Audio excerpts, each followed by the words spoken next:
फिर से पहुंच चुके हैं अपने इसी क्षेत्र में। ये हमारे राहुल का घर है और राहुल साथ में बैठे, राहुल के पिताजी भी हैं आदरपूर्वक, जिन्होंने हमें यहाँ पे बुलाया था और बड़ा सम्मान हमें मिलता है इस गांव में आकर, क्योंकि ये गांव है चकरा। और चकरा में किस तरह से होता है कारोबार, क्या है यहाँ का मुख्य व्यवसाय, वो भी हम आपको बताएंगे। और बड़ा मन था यहाँ आने का। मेरे साथ हमारे सहयोगी जो पहले भी आए थे, संदीप भाई। भोईवाल जी, कैसा लगा माहौल आज? जी सोनू जी, लगभग 1 साल पुरानी याद आज ताज़ा हो गई है। पहले भी हमें इतना ही अच्छा लगा था और आज भी इतना अच्छा लगा था, क्योंकि शहरी ज़िंदगी जो है पोल्यूशन से भरी हुई है। यहाँ पे आके साफ स्वच्छ वातावरण मिलता है और इतना अच्छा लगता है कि आज भी यहाँ पे जो पुराना भारत है वो कहीं ना कहीं देखने को मिलता है कि कायम है। और अब मैं कुछ ज़्यादा जानकारी लूँगा, क्योंकि पहली बार हमारे बीच में पहुँचे हैं मिस्टर रमोला जी और साथ में अनिकेत भी है। रमोला जी जी, सोनू जी बहुत बहुत धन्यवाद। और आप लोगों की विशेष एक कहना चाहूँगा, 2022 विधानसभा चुनाव थे, उत्तराखंड में विधानसभा चुनाव थे। उस समय आप और संदीप भाई यहाँ पे आए हुए थे। खैर मैं उस टाइम विधानसभा चुनाव कवर कर रहा था उत्तराखंड में, चूक गया था मैं। खैर तो कहीं ना कहीं ये मेरा सौभाग्य है कि आज मुझे उत्तर प्रदेश के लखीमपुर के जो चकरा गांव है यहाँ आने का सौभाग्य प्राप्त हुआ और यहाँ की पावन धरती पे आज इस वक्त मैं आप लोगों के साथ बैठा हूँ। और खैर और विशेष आभार राहुल भाई आपका कि जो आपके विशेष आग्रह पे यहाँ पे आने का मौका मिला। और यहाँ की सबसे बड़ी बात मैं आपको बताऊँ कि कल खैर हमने यहाँ अपना देवभूमि उत्तराखंड हरिद्वार से हमने सफ़र शुरू करा था अपना, और लगभग 4:30-5 बजे हम लखीमपुर की पावन धरती पे पहुँचे हैं। बहुत ही बढ़िया सफ़र रहा, लगभग 700-750 किलोमीटर का ये पूरा सफ़र रहा। रास्ते में हालांकि दिक्कत परेशानियाँ बहुत आई हैं। एक तो सर्दी का समय हो गया है और सर्दी के साथ ही साथ जो रास्ते में थोड़ा सा धुंध का भी थोड़ा सा रह जाता है, तो ड्राइव करते हुए भी थोड़ा सा। और अनिकेत भी हमारे साथ हैं, पहली बार आए। अनिकेत भी पहली बार पहुँचे हमारे साथ। अनिकेत, तो घर से इतनी दूर है, पहली बार आए हो आप घर से इतनी दूर, तो अपना एक्सपीरियंस जरा थोड़ा सा। हाँ, ये कहीं ना कहीं मेरा एक पहला सफ़र था जो शायद मैंने घर से इतनी दूर तय किया। और इस क्षेत्र के बारे में सुना बहुत था, पर आज पहली बार जब मैं यहाँ आया तो मुझे इतना अच्छा लगा, क्योंकि कहीं ना कहीं एक जो हमारी सभ्यता थी उसे हम जो शहर में खो चुके हैं, आज वो गांव में आकर मिली। ऐसा लगा जैसे हम पुराने भारत में फिर से आ चुके हैं। ऐसे बहुत से क्षेत्र हैं जो आज भी मुझसे अनभिज्ञ हैं और वो मेरी टीम के माध्यम से मुझे आज यहाँ देखने को मिले और मुझे यहाँ बहुत अच्छा लग रहा है। सच में उसका मैं आपके तहे दिल से धन्यवाद कहना चाहता हूँ। ये तमन्ना हमारे दिल में रहती है और हमेशा हम वही करते हैं जो हमारे दिल में आता है। हमारे साथ बाबूजी हैं, राहुल के पिताजी। और बाबूजी राम राम जी। प्रणाम जी, प्रणाम। कैसे आप कितने साल से लगभग गांव में हैं? तो सही बताएं। ये कम से कम 30 साल हो गए हमें इसमें जी। मतलब गांव का जीवन और शहर का जीवन में कुछ लगता है महसूस? अरे शहर में बहुत आनंद आता है भाई, सही देहात में हम लोगों को अच्छा लगता है। बाबूजी की बात करते हैं तो बाबूजी बड़े अच्छे व्यक्ति हैं और हमारा जो दिल का लगाव है उनसे जुड़ा हुआ है। राहुल भाई हमारे साथ भी है, उत्तराखंड में भी रहते हैं हमारे साथ में, और आज हम उन्हीं के घर पहुंच चुके हैं। अपना थोड़ा एक्सपीरियंस शेयर हमारे साथ। सबसे पहले मैं अपनी राही टीम न्यूज़ को अपनी तरफ से धन्यवाद देना चाहूँगा। और बड़े सौभाग्य की बात है कि कम से कम हमारे बीच हमारी टीम आई और हमारा सम्मान रखा, इसके लिए तो बहुत बहुत धन्यवाद। और मैं आप लोगों को इसलिए यहाँ पे बुलाया हूँ क्योंकि यहाँ की जो जनता हमारे वहाँ की है बिल्कुल जागरूक नहीं है। तो हमें इस बात की तो खुशी है कि हमारी टीम आई है, तो जनता जो जागरूक नहीं है उसको जागरूक करेगी। और जो विकास के कार्य अधूरे हैं यहाँ पर, जो मतलब उन पे कोई देखभाल नहीं हो रही है, उस पर हमारी टीम जो है आवाज़ उठाएगी। और जब आवाज़ उठाएगी तो विकास तो अवश्य होगा। इसके लिए हम धन्यवाद देना चाहेंगे आपको। तो विकास की जो खोज है, हमारी खोज उत्तराखंड से शुरू हुई थी और विकास की जो खोज है हम यूपी के आज लगभग अपने बात करें उत्तराखंड से लगभग 700 किलोमीटर की दूरी पर इस वक्त हम हैं।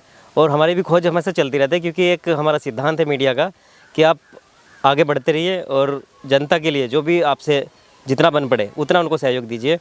क्योंकि मुख्य अभियान हमारा चल रहा है मिशन गांव-गांव।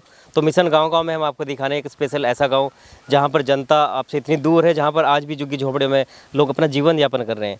क्या सरकार यहां तक पहुंच पाती है या नहीं, हम वही स्पेशल आपको दिखाने वाले हैं। और आज पूरे गाँव का वीडियो हम आपको दिखा रहे हैं, क्योंकि एक नीम के पेड़ के नीचे हम हैं और यहाँ पर क्या मुख्य विशेषता है, क्योंकि प्रकृति के साथ यहाँ पर एक व्यक्तित्व जो जुड़ा हुआ है। यानी बात करें हम प्रकृति के साथ अपना एक जो तालमेल है वो यहाँ के लोग कायम रखते हैं। हर घर में एक पेड़ मिलेगा। शहर से पेड़ गायब हो रहे हैं, लेकिन इन गाँव में पेड़ को आज भी बचाया जा रहा है। संदीप जी, जैसे कि प्रकृति को बचाया जा रहा है, आप क्या उस पर कहेंगे? देखिए, जल जंगल ज़मीन, सरकार के बड़े बड़े लीडर हैं, हमेशा लड़ाई तो लड़ते हैं, लेकिन वो लड़ाई कहीं ना कहीं दिखावे की लड़ाई होती है। अगर तो वास्तविकता जाननी है और देखनी है तो ऐसे गांव हैं जहां तक सरकारें पहुंची ही नहीं हैं, और आज भी हर घर में पेड़ है, हर घर में हरियाली है। और यहाँ तक की है कि हमारे देश को आज़ाद हुए भी काफ़ी समय हो चुका है, काफ़ी सरकारें भी वादे करती रहती है, चाहे कोई भी सरकार आई है, लेकिन आज भी पिछड़े गांव ऐसे हैं कि वहाँ पे आने जाने के लिए रास्ता भी नहीं है। अभी जैसे सोनू जी, हम ही लोग आए हैं यहाँ से और जंगलात के बीच में से होते हुए आए हैं, कच्चे रास्ते हैं, धूल भरे रास्ते हैं, और गांव के लोगों को काफ़ी परेशानी का सामना करना पड़ता है। तो इस चीज़ को लेके हम सरकारों को भी जगाने का काम करते हैं कि कम से कम ऐसी जगह ध्यान dीजिए कि आप जहां पे वोट लेने के टाइम पे 5 साल में एक बार पहुंचते हो वोट लेने के टाइम पे, लेकिन 5 साल के तक आप गायब रहते हो, पहुंचते ही नहीं हो। और एक बात और है, यहाँ की जो निघासन क्षेत्र के आसपास के गाँव हैं, लखीमपुर खीरी के जिस टाइम पर बरसातें आती हैं और बाढ़ इतनी ज़्यादा बाढ़ आ जाती है, और बाढ़ ग्रस्त क्षेत्र है सारे, कि एक एक महीना इन लोगों को घर से निकलने में भी परेशानी होती है। किसी के घर में अगर जो राशन नहीं है तो क्या खाएगा। और इस चीज़ को लेके सरकारों को बहुत ज़्यादा जागरूक होना है और बहुत ज़्यादा सोचने की ज़रूरत है, क्योंकि ये पूर्वी राज्य है और यहाँ पर बरसात का मौसम भी बड़ा गंभीर निकल जाता है। और बात करें कि पूर्वी राज्यों में स्पेशल यह तराई के क्षेत्र है, और तराई के क्षेत्र में क्या सरकार यहाँ पर ध्यान देती है? हालांकि राशन की व्यवस्था तो हो ही जाती है, क्योंकि राशन पर जो योगी सरकार है वो पूर्ण रूप से ध्यान दे रही है। लेकिन क्या केवल जीवन यापन करने के लिए आपको राशन ही चाहिए? और भी संसाधन की सुविधाएं चाहिए, जैसे कि आपको ट्रैवल्स की फैसिलिटी हो जाए। अब हम बात कर रहे हैं कि यहाँ पर आने के लिए आपके पास में कोई भी गाड़ी वाहन नहीं यहाँ तक आपको छोड़ सकता। बहुत बड़ी मुश्किलों से यहाँ से बच्चे पढ़ने के लिए बाहर के स्कूल कॉलेज तक पहुँच पाते हैं। हालांकि लड़कियाँ तो बेचारी नहीं पहुँच पाती, क्योंकि फैसिलिटी नहीं है, और यहाँ से दूर जो स्कूल है 10वीं 12वीं तक के स्कूल तो गांव में मिल भी जाएंगे। लेकिन उसके बाद अगर कॉलेज की फैसिलिटी की जाए, कि जैसे कि हमारे शहर वाले जो बच्चे हैं वो डेवलपमेंट हो रहे हैं, कि टेक्निकल कोर्स बहुत सारे आगे हैं, एजुकेशन का बढ़ावा तो दिया जा रहा है, लेकिन क्या एजुकेशन इनके लिए नहीं होनी चाहिए? जो गाँव के जो मुख्य यहाँ के प्रवासी लोग हैं, इनको मुख्य क्या योजनाएं सरकार दे रही है? केवल जो वादे हैं सरकार के वो कागजों में सिमट कर रह जाते हैं, यहाँ तक तो आते ही नहीं। विधायक और ग्राम प्रधान सब बन जाते हैं, लेकिन जो सुविधा है सब समेट कर खा जाते हैं। जबकि देखने को मिलता है कि गांव के बच्चों के अंदर इतनी प्रतिभा है कि शहर के बच्चों को पिछाड़ते जा रहे हैं, लेकिन वो फैसिलिटीज़ नहीं मिल पाती है जो शहर के बच्चों को मिलती है। तो गांव के बच्चों को भी अगर जो हम आगे बढ़ाएं तो कहीं ना कहीं देश का नाम रोशन करेंगे, और इस देश का नाम रोशन होएगा। तो आज बोला तो जाता है कि विदेश में हमारा बहुत बड़ा कद है, लेकिन अगर तो वास्तविकता देखी जाए तो कुछ नहीं है, क्योंकि हम धरातल में रह के आपको इस चीज़ों से अवगत कराते हैं। रमोला जी, क्या कहेंगे कि शिक्षा का स्तर इन गाँव तक कैसे पहुँच पाए? देखिए सोनू जी, सबसे पहली बात तो शिक्षा की तो चलो हम बात करेंगे इसके, उससे पहले अभी जब हम यहाँ पे गाँव में आ रहे थे तो सबसे पहले जो यहाँ पे जो सड़कों की जो व्यवस्था है, और बरसात की बात कर रहे थे, हम बरसात की बात अगर देखा जाए तो यहाँ पे किस तरीके से लोग अपना जीवन यापन कर रहे हैं।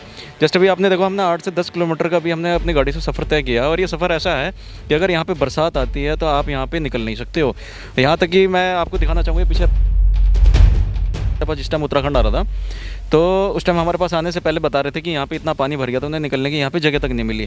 कई जगह ऐसी हैं कि यहाँ पे आदमियों को ये कह सकते हैं छोटी छोटी नावों का सहारा लेना पड़ जाता है निकलने के लिए। बात करें अगर शिक्षा की, यहाँ तक हमारे देश की में शिक्षा एक तरफ से कहा जाता है कि देश में बड़े बड़े इंस्टीट्यूट हैं, बड़े बड़े ऐसे कॉलेजेस हैं जहाँ से लोग पढ़ लिख के अपना करियर बना रहे हैं। और बात करें ऐसे पिछड़ा गांव कहूँगा मैं इसको, कि जहाँ तक अभी एक 10वीं 12वीं तक की तो बात चलो ठीक है, शिक्षा मिल जाती है, लेकिन अगर कॉलेज की बात करी जाए तो यहाँ पे ऐसा कोई सुख सुविधा नहीं है कि बच्चे यहाँ पे पढ़ लिख सकें। और करीब करीब यहाँ से बच्चों को शहर की तरफ कहीं ना कहीं यहाँ से मूव करना ही पड़ता है। तो मेरा देश के प्रधानमंत्री से भी और माननीय योगी आदित्यनाथ से भी एक निवेदन करना चाहूँगा कि आप जहाँ देश में कहीं ना कहीं शिक्षा को इतना बढ़ावा दे रहे, तो जो ये गांव है, पिछड़े गांव है जहां तक शिक्षा नहीं पहुंच पाती, इस पे भी विशेष ध्यान दें। जी सोनू जी, बड़ी अच्छी बात आपने कही है कि विशेष ध्यान देना चाहिए, लेकिन कहीं ना कहीं बात अड़ जाती है जागरूकता की। तो जागरूकता गांव तक क्यों नहीं पहुंच पाती राहुल जी? जागरूकता इसलिए नहीं पहुंचती, मान लिया जैसे कोई विकास कार्य की बात की जाए, जनता तो यही चाहती है कि हमें विकास कोई मिले, लेकिन जो कर्मचारी आगे बैठे हुए हैं बस जब उनसे ही आगे बढ़े तब जनता तक पहुँचे। जब मान लिया जैसे विकास के कार्य पर यहाँ गरीब लोगों को क्या है कि आवास मिल जाए, जो बेचारे कच्ची झोपड़ी में अपना जीवन यापन कर रहे हैं, उनकी एक सोच होती है कि हम एक अपना जनप्रतिनिधि बनाएंगे गांव में और हमें कुछ विकास मिलेगा। तो विकास स्तर तो वहाँ से मतलब आगे से तो मिलता है, सरकार गवर्नमेंट जो है डेवलप करती है, ऐसा नहीं है, लेकिन जब गांव तक नहीं पहुँचता है, वो जो कर्मचारी आगे बैठे हैं बस वहीं तक सीमित रह जाती है। आंकड़े जो हमने निकाले थे कि हमने जो देखा है, राहुल अपने गांव से स्ट्रगल करके, यानी इनके माता पिता ने इसको पढ़ाया लिखाया, लेकिन कुछ ऐसी कमी रही है जिसकी वजह से राहुल आगे नहीं पहुंच पाए। राहुल, आप उत्तराखंड के दौरे पर थे, हमारे साथ में रहे जी। उत्तराखंड में और यहाँ के क्षेत्र में क्या कुछ आपको डिफरेंस मिला? उत्तराखंड में हम ये देखते हैं कि शिक्षा वो भी एक नंबर पे है, ठीक है, और हमें तो हर चीज़ जो वहाँ की है सब सही लगी, लेकिन हमारा अगर प्रॉपर देहात जो है क्यों नहीं संभल पा रहा है, क्योंकि अब हम उत्तराखंड तक पहुँचे, हमें सड़कें जो वगैरह हैं वो भी सब निर्माण अच्छे मिले, कहीं कोई कमियाँ दिखी नहीं। हमारा जो भारत है सबसे पिछड़ा है, क्योंकि ये गरीब स्तर में सबसे नंबर 1 पे ही आता है, क्योंकि हमारे गाँव यहाँ हमारे डिस्ट्रिक्ट लखीमपुर खीरी की अगर बात करें, हमें कोई ऐसे गाँव कुछ नहीं दिखते हैं जिस गाँव में बेचारे गरीब असहाय लोग एक दूसरे के प्रति हमेशा दूसरों की ही मजदूरी करके अपना पालन मतलब पेट पालन करते हैं। तो ये जो शिक्षा है, शिक्षा पे भी कोई कार्य नहीं हो रहा है। हम चाह रहे हैं कि सरकार से यही डिमांड हमेशा करते हैं कि ये गरीबों की जो है सुनवाई हो पाएगी या नहीं, ये तो फैसला मुझे लगता है कि समय पर छोड़ देना चाहिए, क्योंकि सबसे बड़ी बात हो जाती है कि यहाँ तक सरकार की जो फैसिलिटीज़ है, जो सरकार नई नई योजना निकालती है वो नहीं पहुँच पाती। क्योंकि हम आपको बता दूँ कि लाइट की व्यवस्था भी यहाँ पर पूर्ण नहीं है। बात करें कि टेक्निकल 4G की बात करें, अभी 4G के बाद अभी जो रिलायंस है उसने अभी 5G को भी लॉन्च कर दिया है, तो 5G को भी ला रहे हैं, लेकिन बिजनेस तो बढ़ा रहे हैं बनाओ। क्या केवल 4G 5G चलाने से जनता का विकास हो पाएगा? नहीं। सबसे बड़ा सवाल तो ये बनता है। तो थोड़ा सा जो ध्यान है वो इधर भी देना चाहिए कि अगर वो इन्वेस्टमेंट की बात करें, अरबों खरबों रुपए बड़ी बड़ी इंडस्ट्री को दे रहे हैं, छोटे जो व्यापारी है, छोटे जो वर्ग के जो लोग हैं, उन तक भी वो संसाधन की सुविधाएं पहुंचनी चाहिए, लेकिन वो नहीं पहुंच पा रही। तो कारण बहुत बड़ा है, ये भी हम आपको दिखाते रहेंगे। लेकिन स्पेशल आज राही मीडिया परिवार यहाँ पर लखीमपुर खीरी के आज जो हमारे चखरा गांव है, आज चखरा में पहुंचे थे, क्योंकि चखरा में हम पिछली बार भी हम आपको वीडियो दिखाया था, चखरा में हम आए थे पहले, और चखरा से हमें कुछ चीज़ें हमसे छूट गई थी, उनको हम पूरा करने के लिए फिर से पहुँचे। हालांकि अभी निघासन की बात करें, निघासन में चुनाव चलने वाले हैं बहुत जल्दी, नगर पंचायत के चुनाव होने वाले, तो नगर पंचायत का जायज़ा हम लेने के लिए यहाँ पर पहुँचे कि नगर पंचायत चुनाव में क्या स्पेशल रहेगा, क्योंकि नगर पंचायत पहली बार निघासन बनने जा रहा है, वहाँ पर क्या फैसिलिटी जनता को मिल पाएगी। अनिकेत क्योंकि हमारे साथ में फर्स्ट टाइम आया है, और अनिकेत की हम बात करें तो अनिकेत जो है जर्नलिज्म के स्टूडेंट है, फाइनल अभी उनका भी हुआ है। उसके बाद उन्होंने बहुत अच्छे आर्टिकल्स वो लिखते हैं, आर्टिकल लिखने के बाद में उनको बहुत अच्छा अभी एक नया एक्सपीरियंस आज मिलने वाला है, क्योंकि आज वो ऐसी जगह पहुँच चुके हैं जहाँ पर बहुत ही उसके लिए एक बिल्कुल ब्राइट चीज़ है। अनिकेत, यूनिक आपको क्या देखने को मिला? कहीं ना कहीं यहाँ लोग जो उनका डेली का निजी जीवन यापन है वो खेती पर बेस्ड है, उद्योग यहाँ से दूर है, और जो पर्यावरण को इन्होंने बचाया हुआ है। इस गांव से तो मैं कहीं ना कहीं अपना पुराना भारत चुरा के ले जाना चाहता हूँ, जिसको शायद हम शहर में रह कर के भूल गए हैं।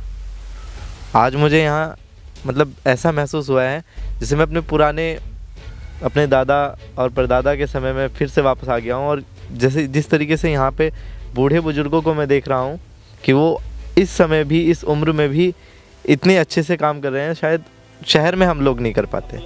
टाइम मशीन पीछे चली गई। बिल्कुल लगता है आज मुझे जैसे मैं समय में कहीं ना कहीं पीछे आ चुका हूँ।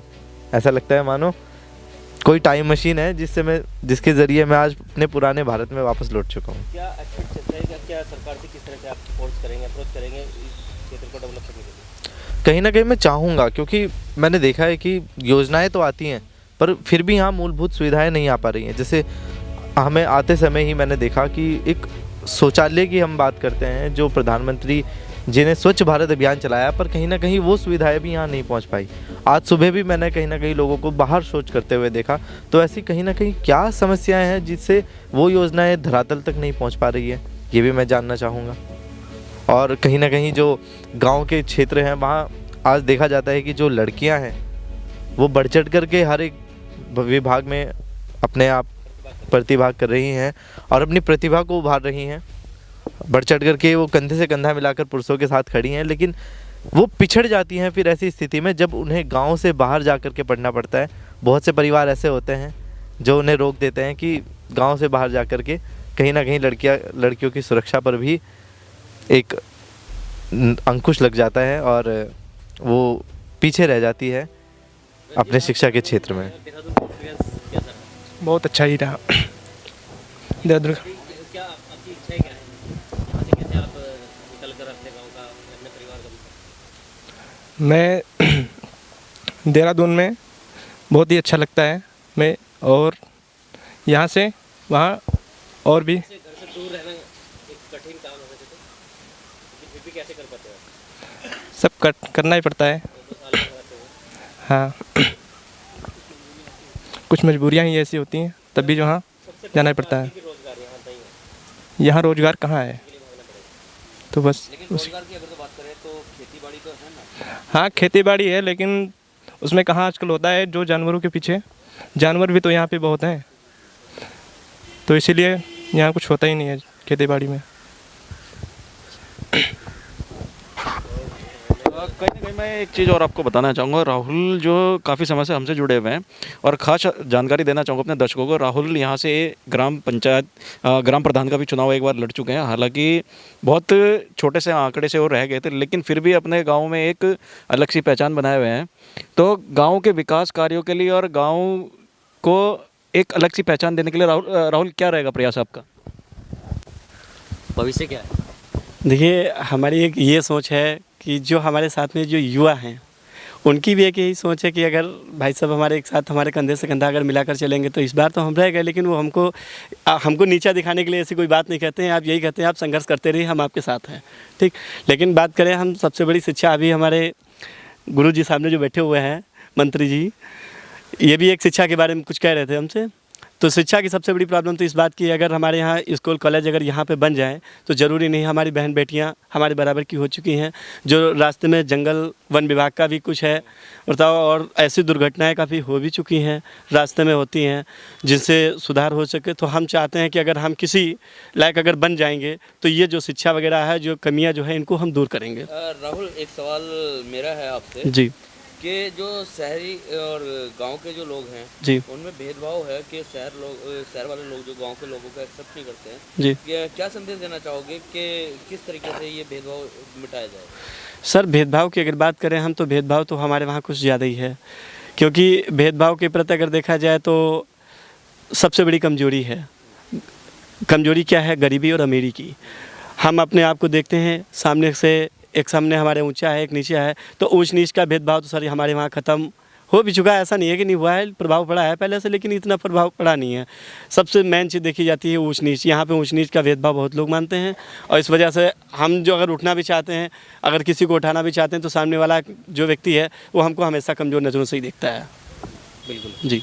तो आप लोग कभी सोच रहे होंगे कि हम लोग पत्रकारिता करते हैं, इतनी दूर दूर हम क्यों पहुंच जाते हैं? क्योंकि हमारा एक मिशन जो है वो अधूरा रह जाता है कभी कभी, तो उसी को पूरा करने के लिए हम इन गाँव के बीच में पहुंचते हैं। क्योंकि हमारा जो हमें शिक्षा मिली है, हमें शिक्षा दी गई है कि आपको केवल जनता के लिए, हक के लिए आवाज़ उठानी है। क्योंकि चौथा स्तंभ अगर हमें कहा गया है, पत्रकार को अगर चौथा स्तंभ दिया गया है, वही चौथा स्तंभ है कि जब आप हर जगह से परेशान हो चुके होंगे, उसके बाद आप उनके हक की आवाज़ उठाने के लिए वहीं पहुंच पाएंगे।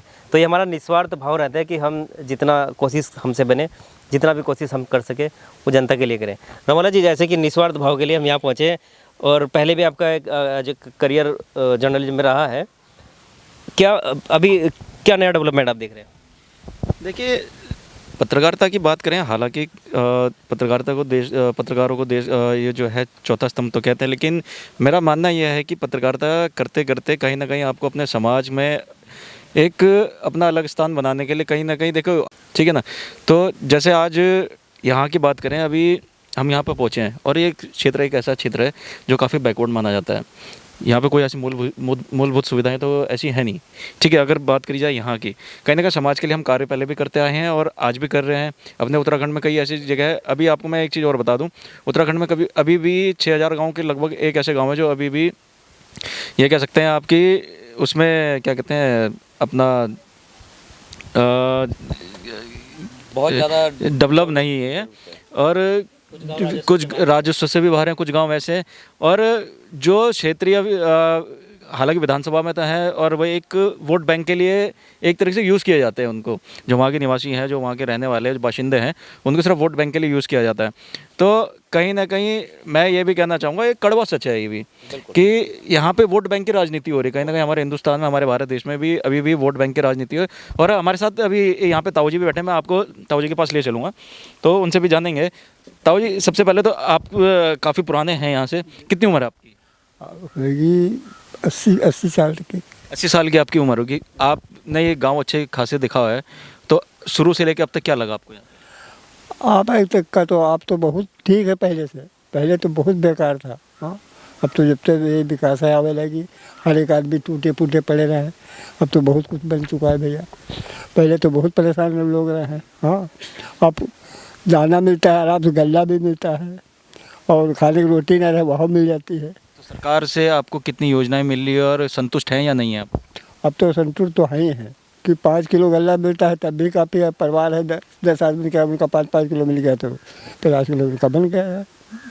तो सूरत तो है, और कुछ नहीं मिलता रहा विकास, और डंडा लोग डालते रहे वो भी ख़त्म है। यहाँ से जो प्रशासन के जो अधिकारी हैं, तहसीलदार हो गए या कानून गो पटवारी हो गए, वो क्षेत्र में आते हैं या नहीं आते हैं? आते हैं साहब, कभी कभी आए और देख गए ऐसे, पहले वो चले गए, कोई ना पूछना ना। आपकी जो समस्याएं हैं, आपकी जो उनका समाधान होता है या नहीं होता है यहाँ? होता है, कभी मुलाकात हो गई तो बात हो गई, आए चले गए, पता नहीं चला आए कब गए। तो गांव में जैसे बच्चे हैं, यहाँ पे छोटे छोटे बच्चे हैं, इनके लिए पढ़ाई लिखाई के लिए स्कूल वगैरह की क्या व्यवस्था है?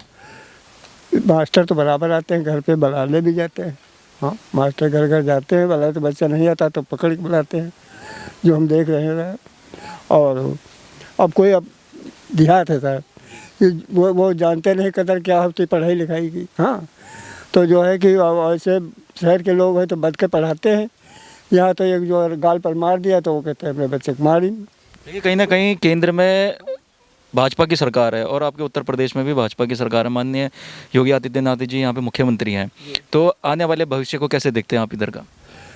तो साहब हम तो देखते हैं कि कभी कहूँ आए तो कोई वहाँ स्कूल में बस उम्र हुए 2-4 आदमी ऐसे बातचीत हुई, अब चले गए। अब यहाँ नहीं कोई पूछ जात, वैसे पहले ज़्यादा कोई पूछो जात नहीं, आए का चले गए, कागज़ पूरा कर लिए। तो हमारे साथ ताऊ जी थे, ये जो कि 80 साल इनकी अभी उम्र है, और कहीं ना कहीं क्षेत्र में इनका कहना है कि इस गांव में थोड़ा बहुत विकास तो हुआ है, लेकिन अभी भी खैर इतना खास यहाँ पे कुछ ऐसा है नहीं कि जो बच्चों के लिए एक उज्जवल भविष्य यहाँ पे मिल सके। तो सोनू जी, आगे किस तरीके से प्रयास करेंगे हम और यहाँ पे? देखिए, बिल्कुल प्रयास तो हमारा जारी रहेगा, लेकिन सबसे पहले हम आपको जानकारी हम राहुल के दिल से लेना चाहेंगे, क्योंकि राहुल दिलदार है। राहुल, राही परिवार से आप जुड़े हैं जी, कैसा लग रहा है? बहुत अच्छा लग रहा है सर। बताइए, पूरी बात बताइए। देखिए सर, सबसे पहले हमें इस बात की खुशी है कि हमें इस राही टीम के परिवार से इतनी खुशी मिली है, क्योंकि हम उनके ही माध्यम से आज आपके तक पहुँचे उत्तराखंड। और उत्तराखंड में भी चुनाव प्रचार वहाँ भी चला, और उस चुनाव में भी हमारी ड्यूटी आप लोगों ने लगाई वहाँ पर, और उस ड्यूटी में जो नज़ारे हमको देखने को मिले, राही मीडिया टीम की जो मेहनत देखने को मिली है, उससे हमारे भी अंदर एक उत्साह मतलब आया कि क्यों ना हम अपनी भी मेहनत इस तरह जारी रखें इस टीम को, जो हमें भी कामयाबी की राह दिखे और हम कुछ अच्छा कर सकें। बिल्कुल।